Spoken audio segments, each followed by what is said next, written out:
You're Locked On Coyotes, your daily podcast on the Arizona Coyotes, part of the Locked On Podcast Network, your team every day.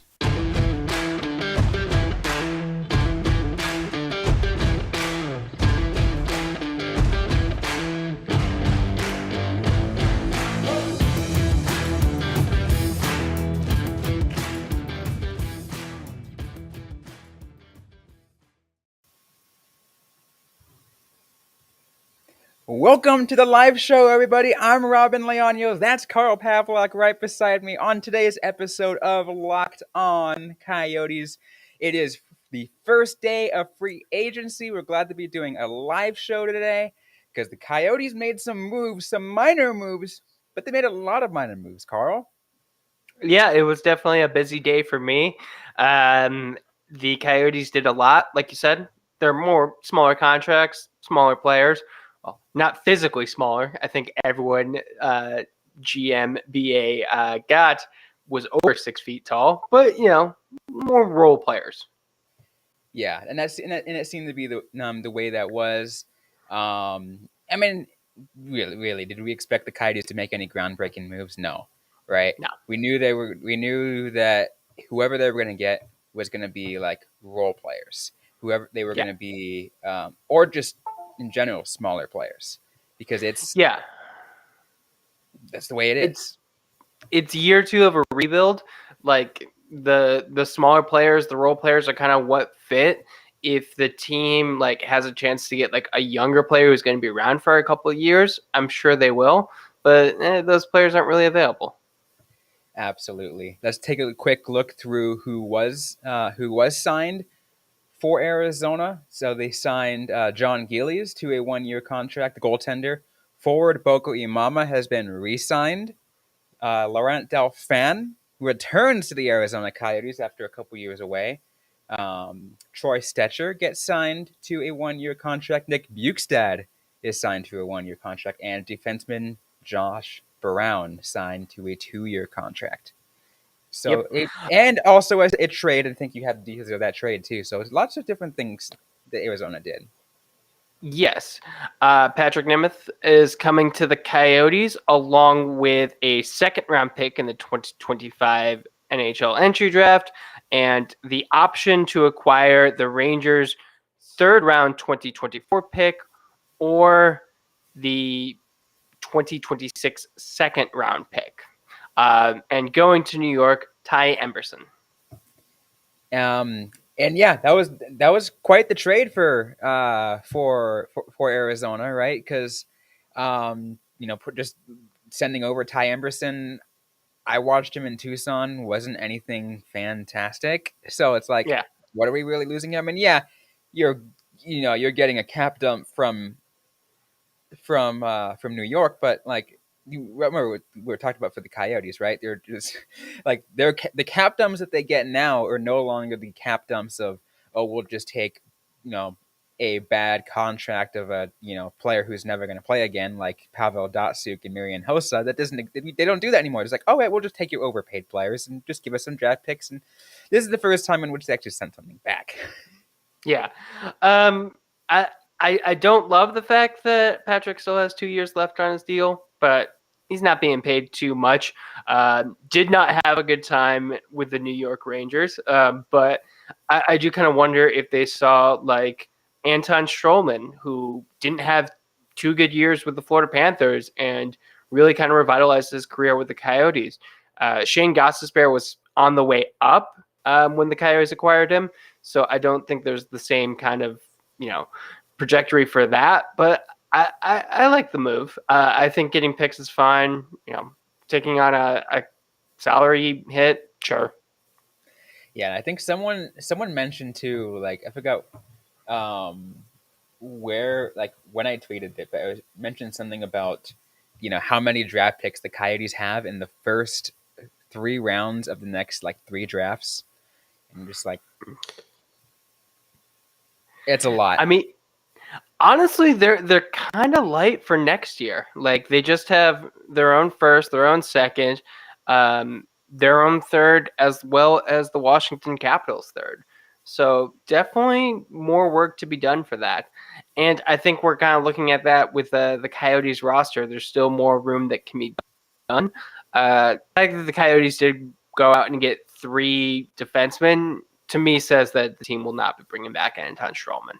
And I will say, actually, that is something that was said in the press conference today with Bill Armstrong, and it was posted on YouTube. If you guys, anyone wants to see what it was, it was asked. The question was asked about what Troy Stecher brings to the Arizona Coyotes, and Bill Armstrong was talking about saying how much he likes him as a player, and says that he feels it's essentially just going to fill the role that Anton Strawman had. And when when that happened, he's like, okay, yep, Strawman's not coming back. And it makes sense. I mean, we were kind of on the fence of it. Like, I think I was leaning more towards, I think he will return because, he was appreciated the Coyotes giving him a second chance. But, yeah. Yeah, I think at the time I was more towards the I don't think that he wants to necessarily return. I think he wants a chance to compete. We'll see where he ends up if that's the case, but this is going to be his last shot. I do kind of want to ask you, the Coyotes currently have 10 defensemen signed. I'm on Cap Friendly right now. Yes. Jacob Chikrin, Shane Gostisbehere, Patrick Nemeth, Joshua Brown, Troy Stecher, Dyson Mayo, Yanis Mosier, Victor Soderstrom, Vladislav Kolyachonok, and Cam Dineen. Who do you think goes down next season? Because 10 is way too many defensemen. Oh, yeah, no. 10 is definitely way too many. So Josh Brown is going down to Tucson. Trying to look at some of the other ones. Kolyachonok is going to be going down. Cam Dineen is going to be going down. And Dyson Mayo is going to be going down. That's 4 already off. Yeah. I mean, I'm surprised you said Josh Brown. He was signed for 2 years, so it seemed like he was a little bit more part of the plan. I do kind of wonder if they sent Yanis Mosier back. Like, yeah, that was another one. Interrupted. That was another one I mentioned. I mentioned that. Oh, sorry. Go ahead, please. Yeah, no, I was going to say that JJ Mosier was potentially going to go down as another one too. I responded in a tweet about that. And it wouldn't I mean, some people might be surprised by it, but no, why worry about keeping them up there? The Coyotes are not trying to, move mountains here. Yeah, and I do think he was a bit rushed. If the team had their way, they probably wouldn't have brought him up last season, but everyone got hurt, so kind of led to him being there. I think by getting the veteran players, you're not necessarily worried too much about that. You're like, hey, Yanis, go spend the season in Tucson. And then kind of wondering about Soderstrom. Is he ready to do full-time duty? That is the biggest question that I had myself. I'm like, okay, Soderstrom, he's got the potential, and he's the reason why he was drafted, and there's a lot of hope behind him. Maybe he makes the roster at the final, horn come opening day, but does he stay up? I do not think so. I'm just pulling up real quick the rookie development camp roster. He was not there, which to me kind of says the team has given him a good idea of where he's going to be. Mm-hmm. And I do kind of think it signals hey, there's a chance that you're gonna be with the big club this year. We don't need you with the prospects. We trust you enough. We know where you're at. We don't need to evaluate you more. But I mean, it's still really early. The Coyotes have a lot of players. I do not think Bill Armstrong is done making moves. So it'll be interesting to see what happens. Absolutely. Well, we're still going to continue talking about this. The Coyotes making moves on today's episode of Locked On Coyotes. We're going to get to some of those in just a moment, but first we're going to go to a quick word from Bet Online from Carl. Yep, I have a quick message from our friends at Bet Online. It's the number one source for all your betting needs and sports information. It's the spot where you can find all the latest sports development, league reviews, and news, including Major League Baseball. Bet Online is your continued source for all your sports wagering information, including live betting, esports, and scores. And Bet Online is the best spot for all of your sports scores, podcasts, and news this season. BetOnline.net is the fastest and easiest way to check in on all your favorite sports and events, including MMA, boxing, and golf. I mean, hockey season's over, but there's still plenty of sports. I'm sure there's going to be something for you to find on BetOnline. So you can head over to the website today or use your mobile device to learn more about the trends and action. BetOnline, where the game starts. So, Carl, here's an interesting thing that I want to bring up, and it's because, I want to say this is like what this, the kids third, third return to Arizona in Laurent Dauphin, like, Yeah. he was on the Coyotes, and then he gets, traded away or something like that, and then he gets traded back, and then no longer part of the Coyotes again, and then here he comes again, is part of them again. It's just like, I mean, it's just surprising he's coming back. Yeah, he seems to really love Arizona. And it's great to see. I like the loyalty to the franchise. I will say when I was writing up the report on him, he played quite a few games for the Montreal Canadiens last season. 38 games played, 4 goals, 8 assists. Kind of surprising for a player who seemed like just a perennial AHL guy. But I do kind of wonder if he earns a spot at a training camp. That will be, that's an interesting thing because you're right. Because most of the time that he's been around, he was that perennial AHL guy. He was always the term that I like to use, the quadruple A player, right? Yeah. Where he's amazing in the American Hockey League. When he was playing with Tucson, he was awesome, and he would only get called up for those emergency weekends in case they needed him, and just didn't, and was there just for the filler. Wasn't he he didn't move any mountains? He wasn't any fantastic, but he did his job. Then he gets sent right back down. I do want to share one thing that I found really interesting. Let me just list all of the AHL teams that he's played for. The Portland Pirates, the Springfield Falcons, the Tucson Roadrunners, the Rockford Ice Hogs, the Milwaukee Admirals, and the Laval Rocket. That is insane. It's a large number of teams. 2 of them do not exist anymore, I think. There's no more Portland Pirates, are there? Not to my knowledge. We don't pay attention to much over on East Coast American Hockey League because, well, there's just not a lot over there. Especially since because there is no crossover because because here in the AHL the Roadrunners only play against Pacific Division teams and occasionally Central Division teams. Yeah, I was correct. It looks like the Portland Pirates ceased operation in 2016. So, yeah. But that's just quite a journey for him. I do kind of hope he gets some time in the big club because he's definitely earned it. He has worn an A for both the Rocket and at one point the Roadrunners. Just hell of a guy. Absolutely. It looks like Cap Friendly lists him and Boko Imama under the minor league side of the non-roster players, which again doesn't surprise us, but we'd like to see Dauphin, or Flipper as he goes by, up in the big club every now and then. Yeah, definitely. And not at all surprised Boko is going to, or is initially pegged for the AHL.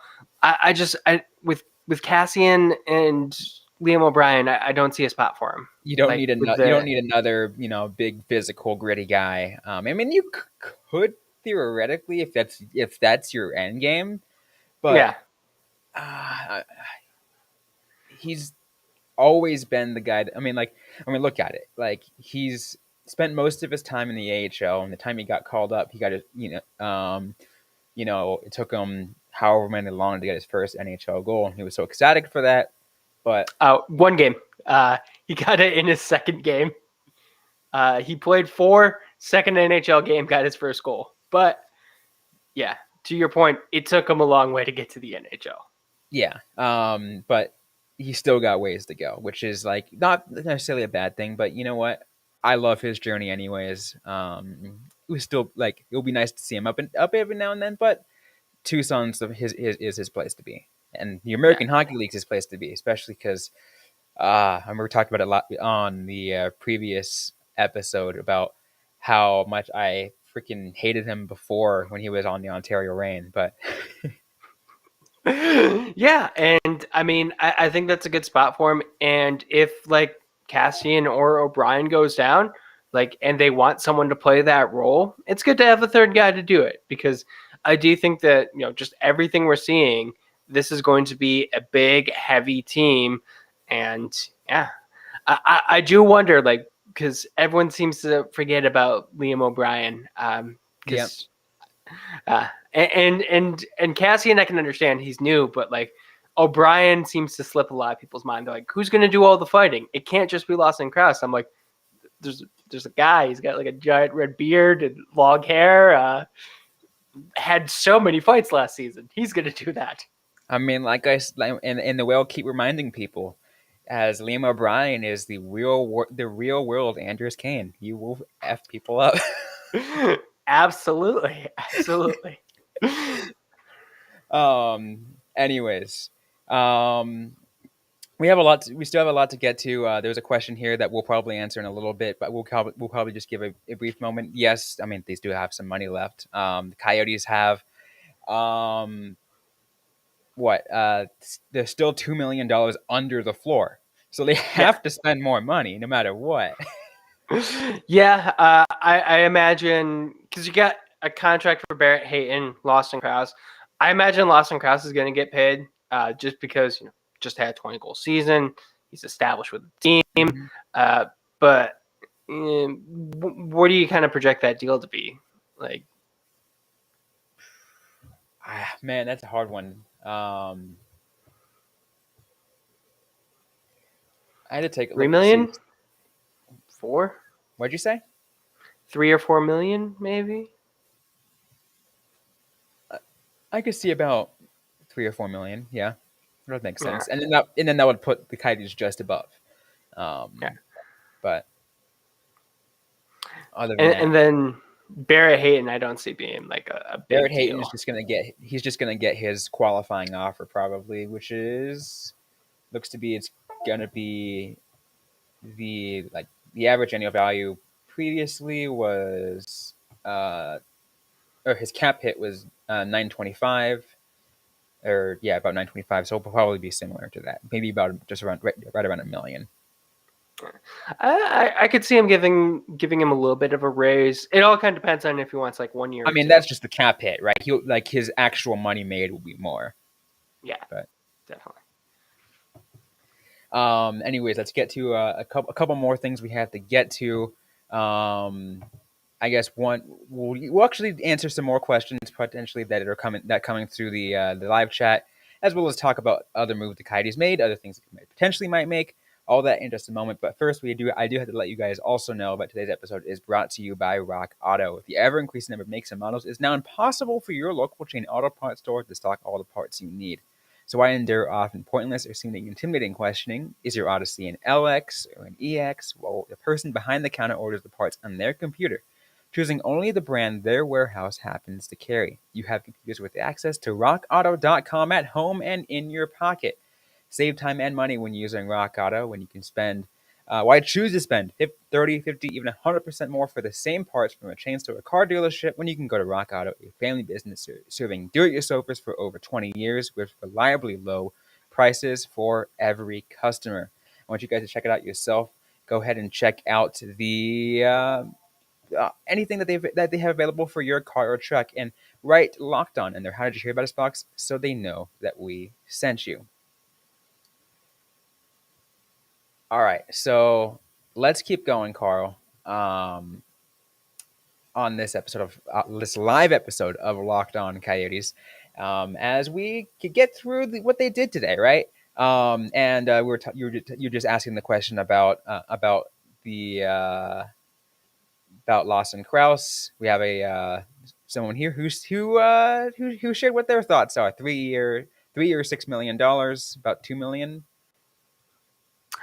I mean, I would sign it. I think that may be a little bit low for Kraus.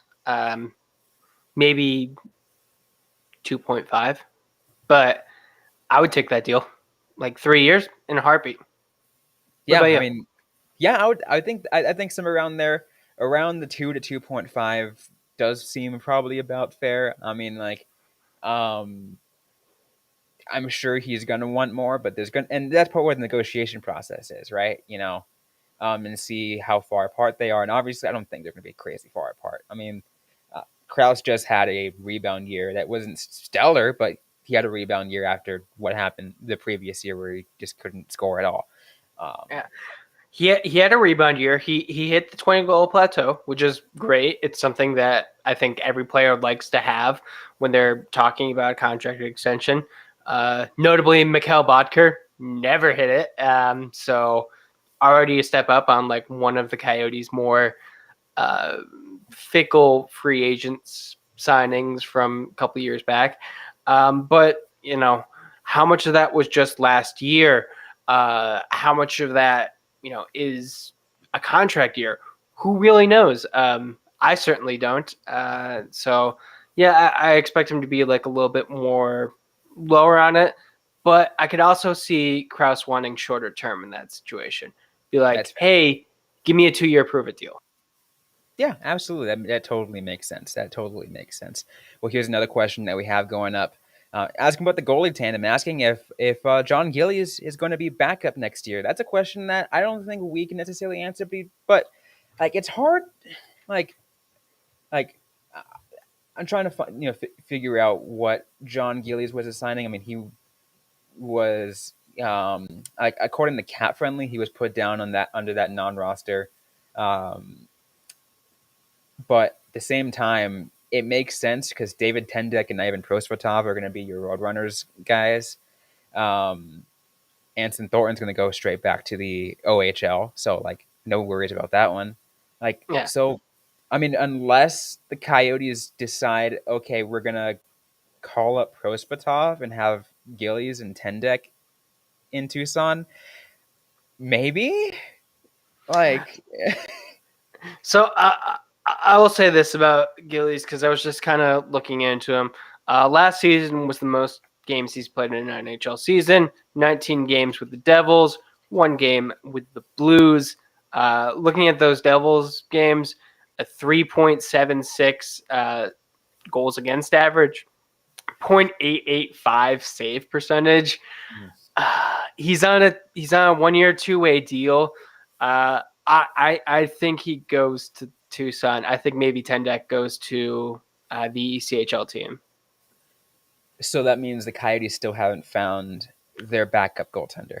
In your eyes, No, and I don't think you can play Vimelko with Gillies and no, have that be yeah, good for anyone's sanity.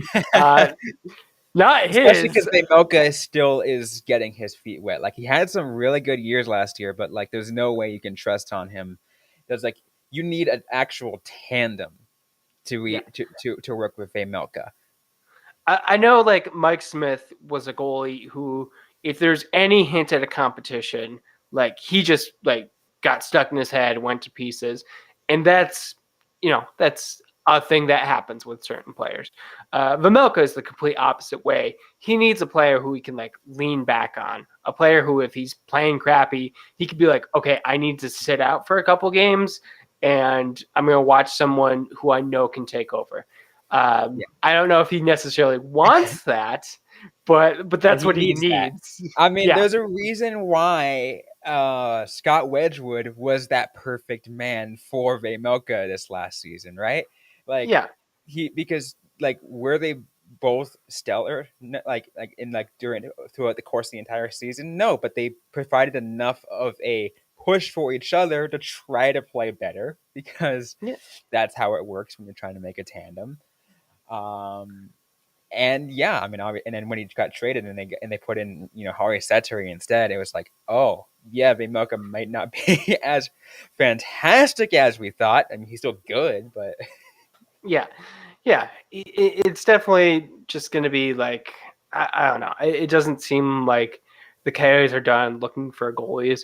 That seems to be the thing where I do think they're going to be acquiring one, like an overpaid goalie, bring them in, like take that cap hit. You got the space, why not? absolutely. Let's move on to the talk about the last. I think the last player that we didn't really mention on this, and Nick Bukestad. I think this is the most interesting probably of picks. I think there was a lot of like hot and cold. Like you can see like they're like Twitter is like, oh yeah, I think he could bring something to the Coyotes, and someone's like, I don't know. Yeah, when I was looking at him, he seemed to have taken a kind of dip, but we have seen players have their careers revitalized in Arizona before. Yep.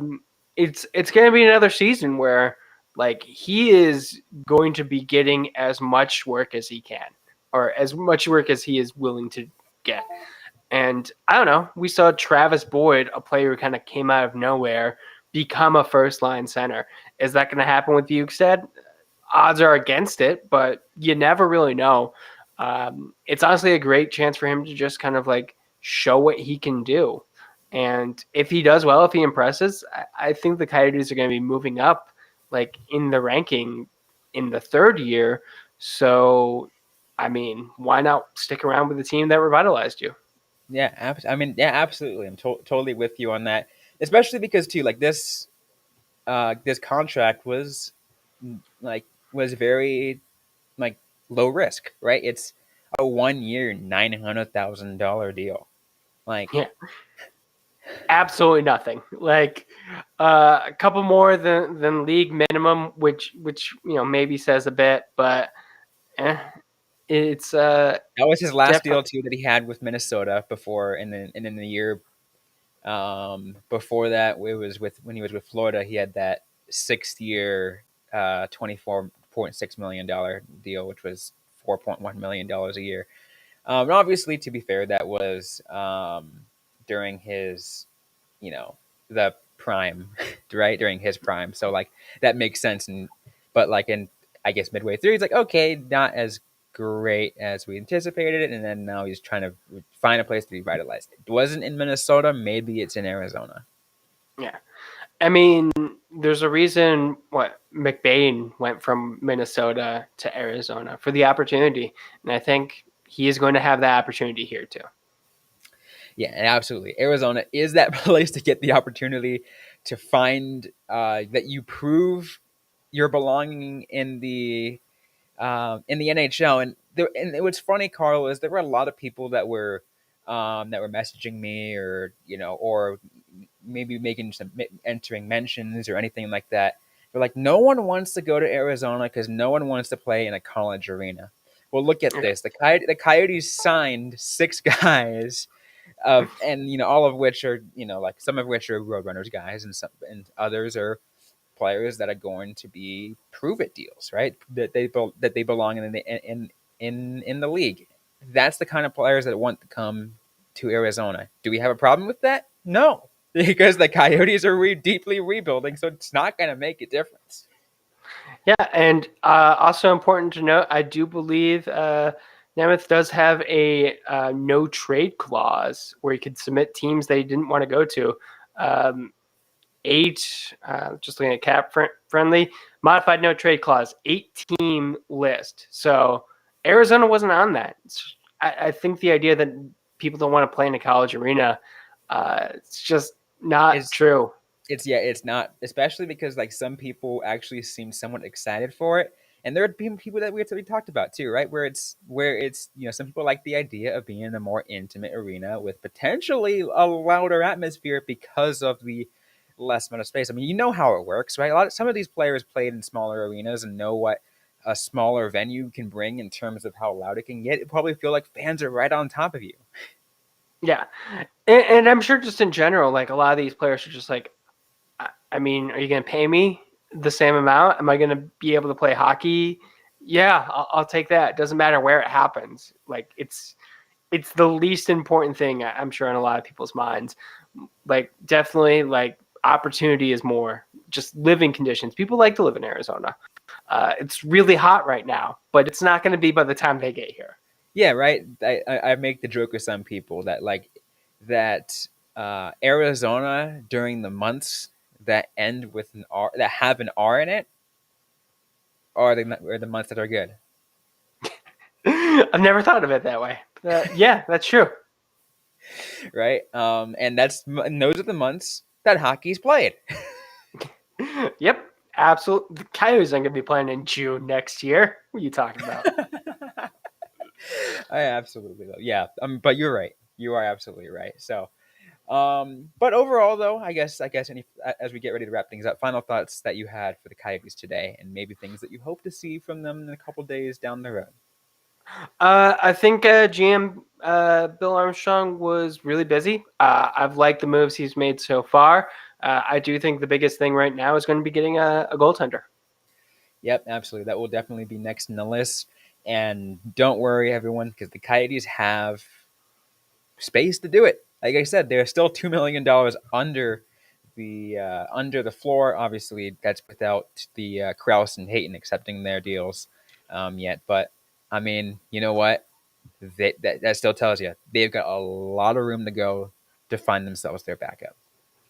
Absolutely. Anyways, though, we are just at a time of this live show of Locked On Coyotes. If you like what you heard, don't forget to leave a review. To like, comment, subscribe if you have yet to already. We're available everywhere you get your podcasts, including on YouTube. I also want to give a reminder to those who want to tune in to tomorrow's episode. It's going to be coming out first thing in the morning. We're going to have Will Scoutch return to talk about, well, prospects, because we got some stuff to talk about on that as well. Anyways, though, don't forget to interact with us on social media. We're on Facebook, facebook.com/Locked On Coyotes, on Instagram at Locked On Coyotes, and on Twitter at LO_Coyotes. I'm personally at Robyn_Leano. That's Robyn with Y_LEANO. Carl Pavlock is Carl Pavlock FFH. Interact with us, ask the question that you might have, and we might answer it right back, or on a future episode of the Locked On Coyotes podcast. Thanks again, everyone, for tuning in to today's episode. Hope you guys are staying safe out there. Hope you guys are staying healthy. And don't forget to howl on.